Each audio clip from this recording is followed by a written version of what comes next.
There's a line, invisible to most people, but it's there, cutting through every room, every conversation, every moment of crisis. On one side, you have the majority, people who talk, who plan, who dream out loud, who start strong but fade when the discomfort arrives. And on the other side, a smaller group, the ones who finish what they start, who stay calm when everyone else panics, who keep moving when everyone else stops. And the difference between these two groups isn't talent. It's not luck. It's not connections. It's not some genetic advantage. It's one brutal, unglamorous practice that most people refuse to embrace.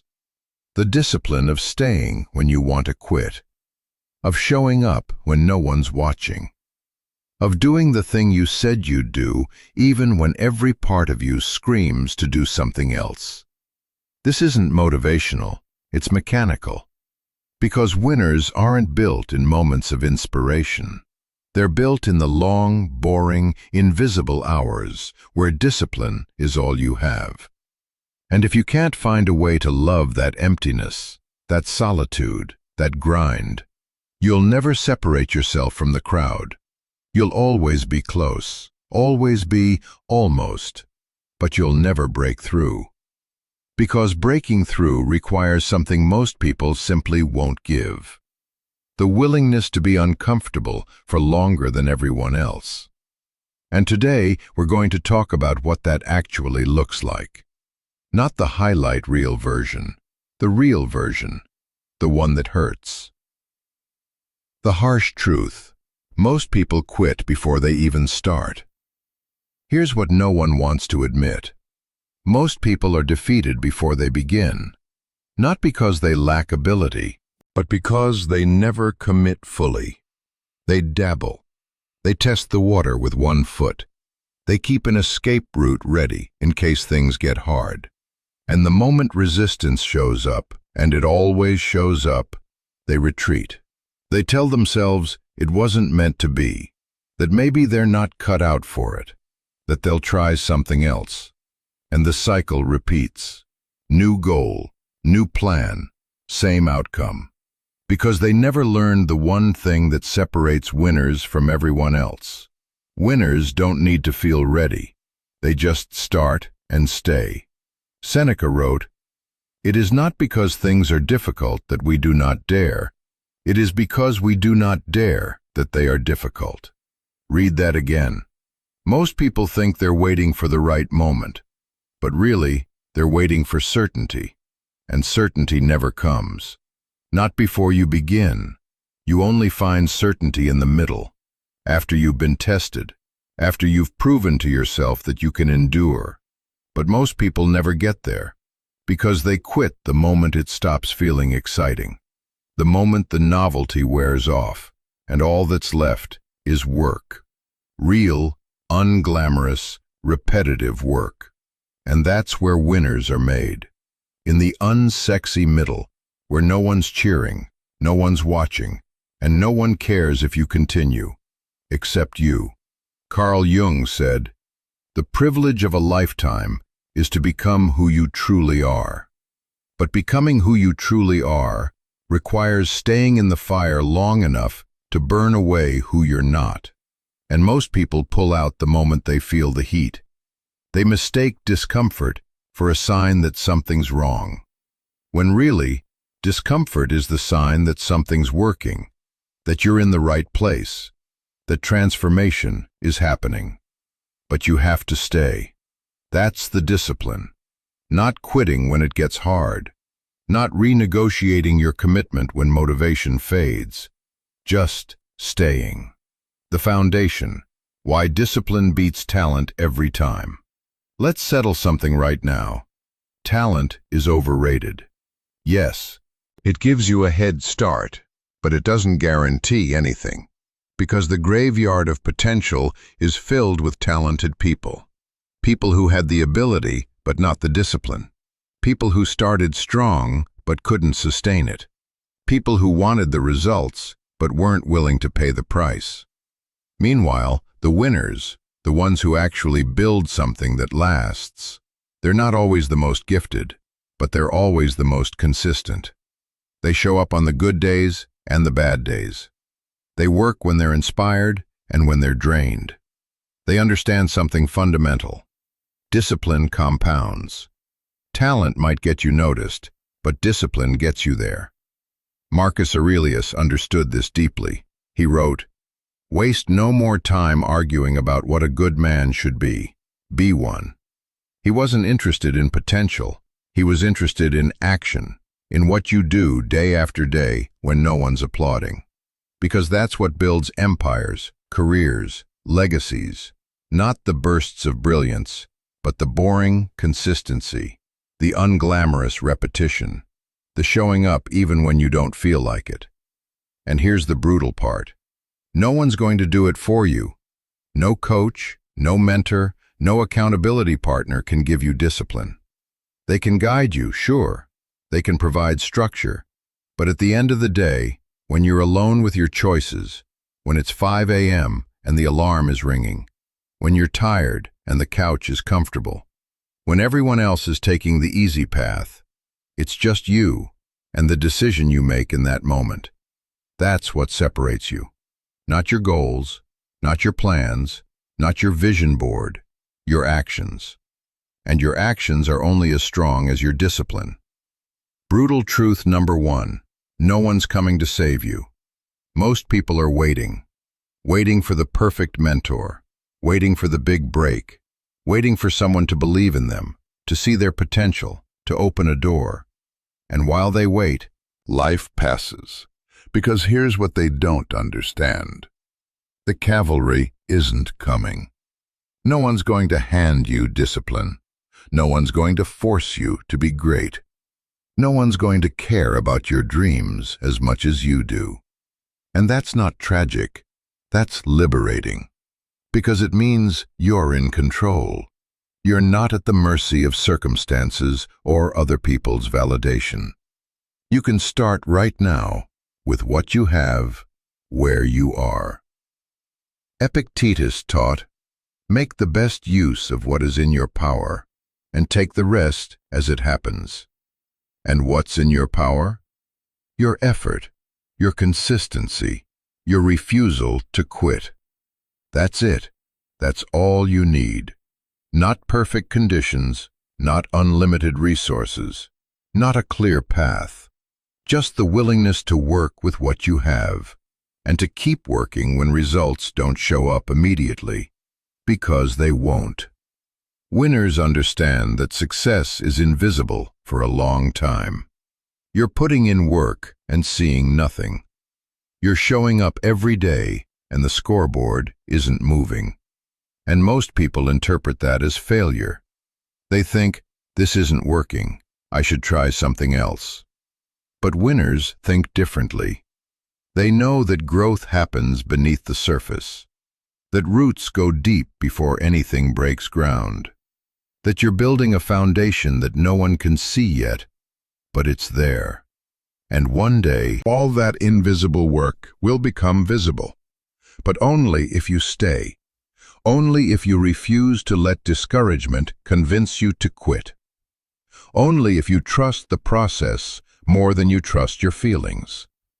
And that's the discipline, trusting that the work matters even when you can't see the results yet. Brutal truth number 2. Comfort is the enemy. Here's what most people get wrong about success. They think successful people have it easier, that once you make it, life becomes comfortable. But the opposite is true. Winners are comfortable being uncomfortable. They've trained themselves to find peace in the chaos, to stay focused in the noise, to keep working when everything in them wants to rest. Comfort is seductive. It whispers that you've done enough, that you've earned a break, that you deserve to relax. And maybe you do. But if you listen to that voice every time it speaks, you'll never build anything significant. Because significant things require sustained discomfort. They require doing things you don't want to do for longer than feels reasonable, while everyone around you is choosing ease. The Stoics practiced voluntary discomfort. Seneca would sleep on hard beds, fast regularly, wear rough clothing, not to punish himself, but to remind himself that he could endure, that comfort was a luxury, not a necessity, that his peace didn't depend on external conditions. And that practice? It made him unshakable. When real hardship arrived, he was ready, because he'd been training for it. So here's the question. What are you doing to train for discomfort? Are you always choosing the easy path? Always taking the shortcut? Always prioritizing convenience? Because if you are, you're softening yourself. You're training yourself to quit when things get hard. And when the moment comes, the moment that could change everything, you won't be ready. You'll fold. Not because you're weak, but because you're untrained. You've spent so much time avoiding discomfort that you don't know how to function in it. But winners do. They've learned to reframe discomfort. They see it as feedback, not failure. They see it as training, not torture. They see it as the price of admission to the life they want. And they pay it, willingly, consistently, without complaint. Because they know something most people don't. The path of least resistance leads to average. And they didn't come this far to be average. Brutal truth number 3. You must choose your hard. Life is hard either way. You can have the hard of discipline, or you can have the hard of regret. But you're going to face difficulty regardless. Aristotle said, "We are what we repeatedly do." Excellence, then, is not an act, but a habit. And the inverse is also true. Mediocrity is what we repeatedly avoid. It's the accumulation of small surrenders, of choosing comfort over commitment, of letting yourself off the hook again and again, until one day you look up and realize you've built nothing. You've wasted your potential, and now you're living with the weight of what you could have been. That's the hard of regret, and it's heavier than the hard of discipline.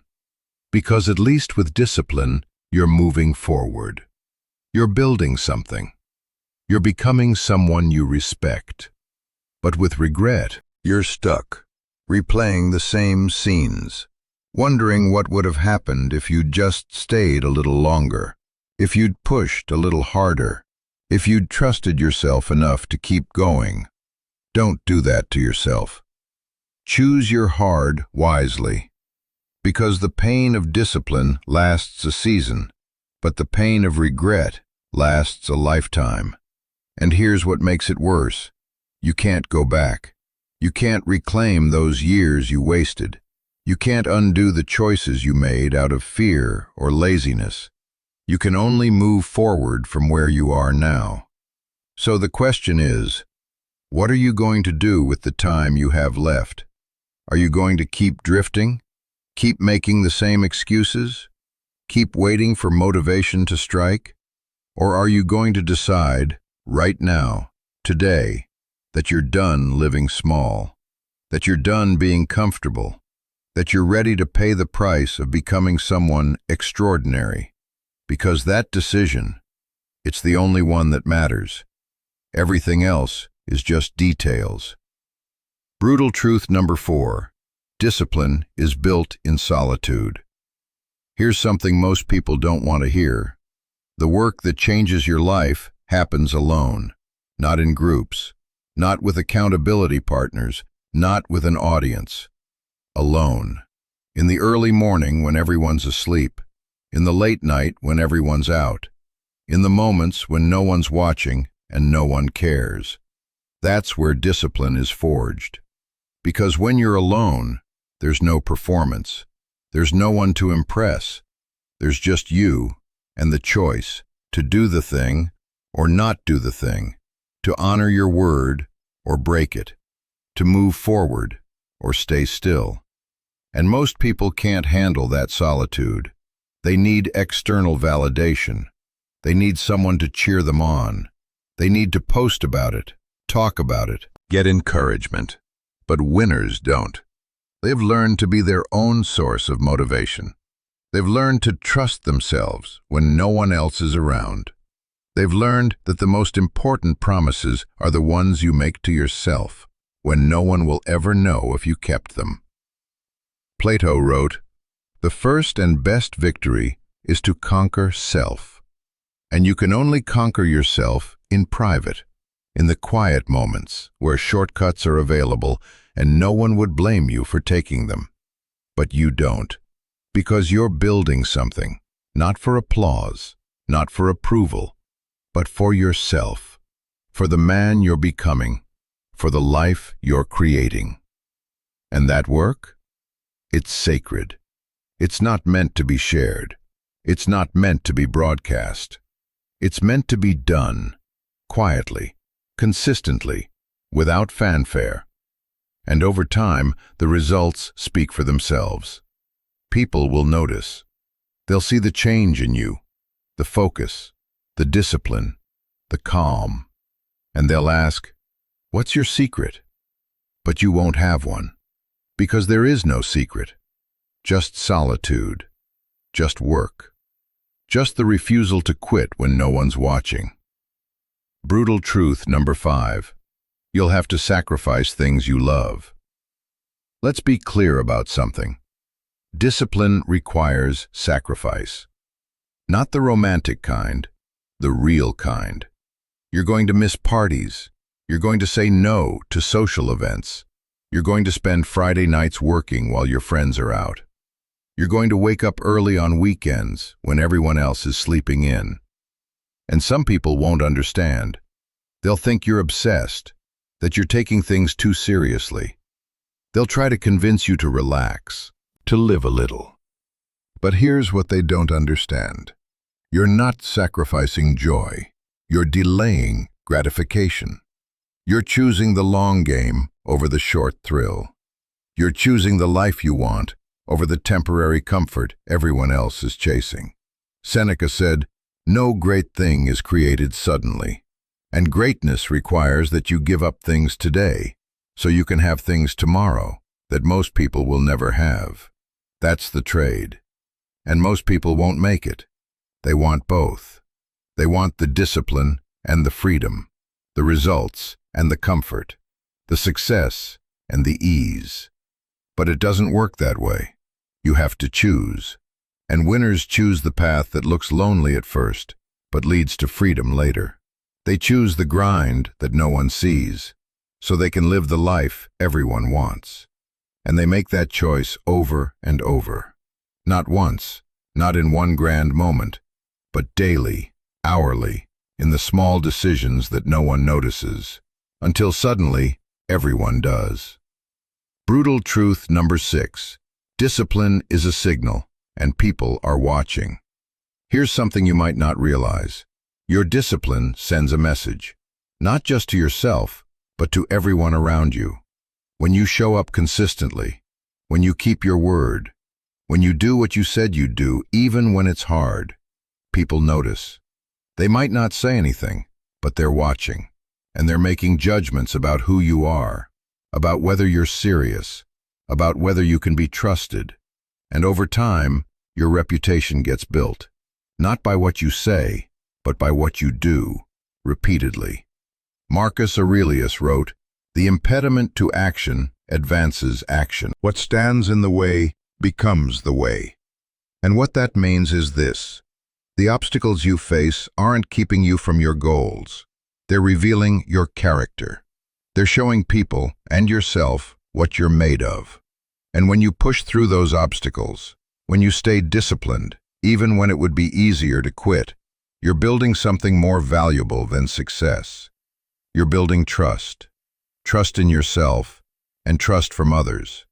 Because discipline is rare, and rare things have value. So when people see someone who's actually walking the path, who's not just talking about goals, but actively pursuing them, who's not making excuses, but making progress. They pay attention, and opportunities start to show up, not because you're lucky, but because you've signaled that you're someone worth investing in, someone who finishes what they start, someone who doesn't need to be managed or motivated, someone who's going to get it done regardless. That's the power of discipline. It's not just about what it does for you internally, it's about what it communicates externally. And in a world where most people are unreliable, where most people quit when things get hard, where most people overpromise and underdeliver, being someone who's disciplined makes you stand out, not because you're trying to, but because you've become someone rare. Brutal truth number 7. Discipline creates freedom. Here's the final paradox that most people miss. Discipline doesn't restrict you, it liberates you. People think discipline is about rules and rigidity, about saying no to everything fun, about living a life of constant denial. But that's backwards, because the disciplined person has more freedom than anyone else. Why? Because they've built the life that allows them to choose. They've put in the work when no one was watching, so now they have options. They have skills, resources,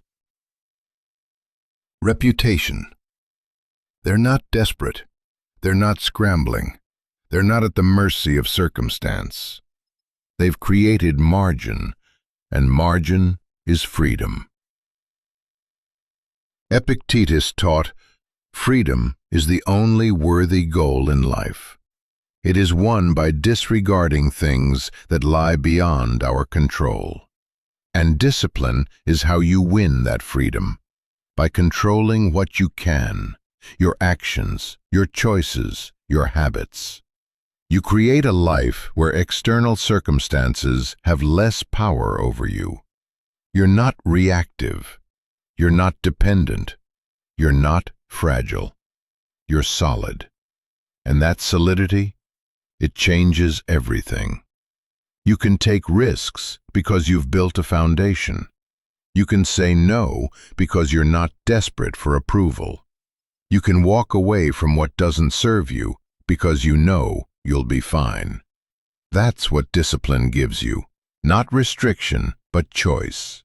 Not limitation, but liberation.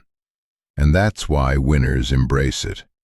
Not because they're masochists who love suffering, but because they understand that temporary discomfort leads to permanent freedom, while temporary comfort leads to permanent limitation. It's a trade they're willing to make every single day. Integration, the compounding power of discipline.